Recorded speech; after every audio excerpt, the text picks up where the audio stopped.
There's a staking system that I see utilized quite a bit, especially with some of the cities. And it's a metal stake, which is pretty strong. It's got an adjustment right here.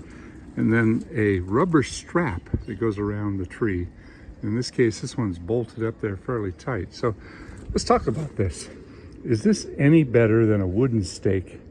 Well, let's see, the trunk's not very straight, so it's not doing that job. It is keeping it from falling over, but this is kind of interesting. So easily these things are forgotten. All stakes that have a wrap around will oftentimes get embedded. The stake ties will get embedded in the wood.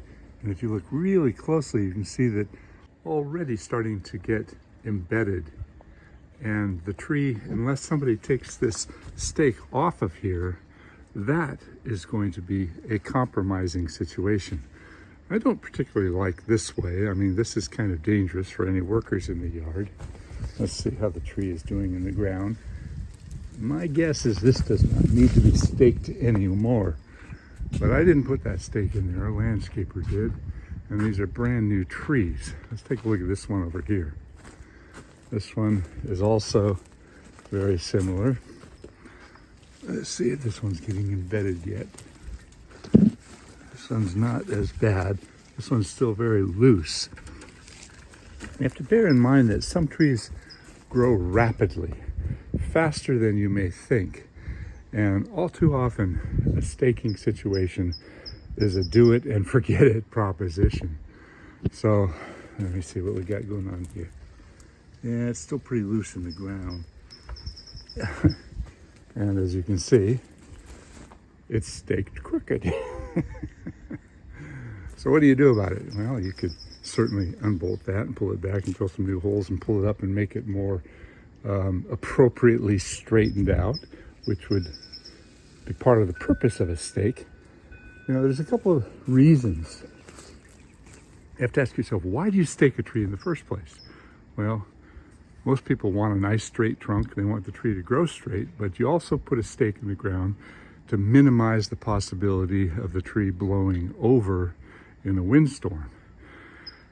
Now, if you put a tree that has a root-bound base from a pot, say you plant let's say a 15-gallon tree that is completely root-bound and all the roots are growing round and round in a circle, and you put a stake on it and hold that tree up, and those roots never get out of that circle, then even as the tree grows, the stability is not going to improve very much. So a tree sometimes becomes dependent upon a stake for its lifetime. Now here's a stake that is virtually useless. It's not embedding itself, but you can see that the rubber on here is not doing much at all. So it does keep it from blowing over in the wind, but sometimes you have to ask yourself, how long should a stake stay on a tree? Or is putting a stake in a mistake? Play on words.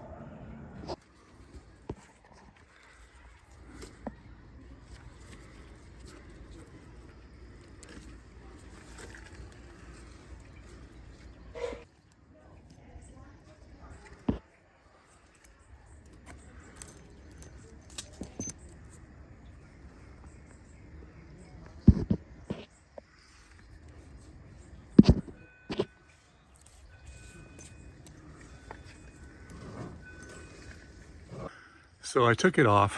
What did I do here? I reattached the stake, but I overstretched it. I pulled it beyond because they had it staked at an angle like this. So I'm staking it a little exaggerated, but I'm staking it back like this. And if we let it set like this for, a year or so, and we take the stake off, I'm hoping it'll come back to being just straight, because the wood is somewhat flexible at this point. But in another year or two, it won't be able to flex at all. So I did notice this. This is kind of bad. I'm guessing the gardeners or somebody impacted it with something. I'm sure it'll Sure it'll be okay in the long run, but I hate seeing stuff like that. I also noticed this, where a limb was ripped off. I don't know what caused that. Right now, it's up against the house, and I'm going to tell them about it. And when we release this, it'll come back and it'll be away from the house. So this is just a temporary deal with this stake, and the stake needs to come out of here no more than a year. Had that been left on there, this piece of metal here, one of these bolts, would have become embedded and caused 25% damage to the trunk. And this, you can see it's starting to grow up and over. This would have been compromised. So had this stake been left in here for, say, another year, this whole part of the tree would have been completely damaged. So the stake would have ended up killing the tree.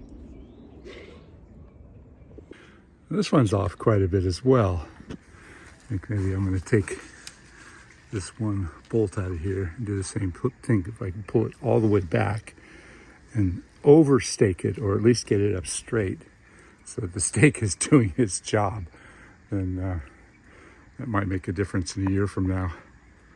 So like the other tree, I actually bent it back and I staked it so that when we take the stake off, hopefully it'll go up and it'll remain straight. But if I had staked it just straight, we would have taken off. It still would have come forward a bit more. Now this is a serious problem. I blame the gardeners for this. This is a grass whip. And when the new suckers come up, they use a grass whip to break them off. And it's damaging the bark all the way around, all the way up. And if they continue to do so, the grass whip will kill this tree. So the question is, how long should you leave a stake on a tree? Well, theoretically, you shouldn't have to stake a tree at all. If a tree grows naturally from an acorn or a seed, then it's going to develop a really expansive root system and it's going to grow just fine. But unfortunately, because we grow trees in pots, the roots get wrapped up in the pots. And the larger the tree that you put in the ground, the more of a wrapped up root system you've got and the less stable the tree is going to be. So principally, we often stake trees because of the lousy rooting expansion because of the life in a pot. Now, depending upon the species, some species grow very fast, some species grow very slow. It also depends upon the size of the tree in relation to the pot. Now, if you planted a 1-gallon tree, you probably would never have to stake it at all. It'd be fine. But a 5-gallon tree that's been in a pot just too long, let's say you bought the biggest one you could in the smallest, cheapest pot, that's a mistake. So, back to the question, how long should you leave a tree on a stake? I always say no more than a year, unless there are other issues. And if there are other issues, then you have to move the stakes, restake it, readjust it, just like I did with these crepe myrtles.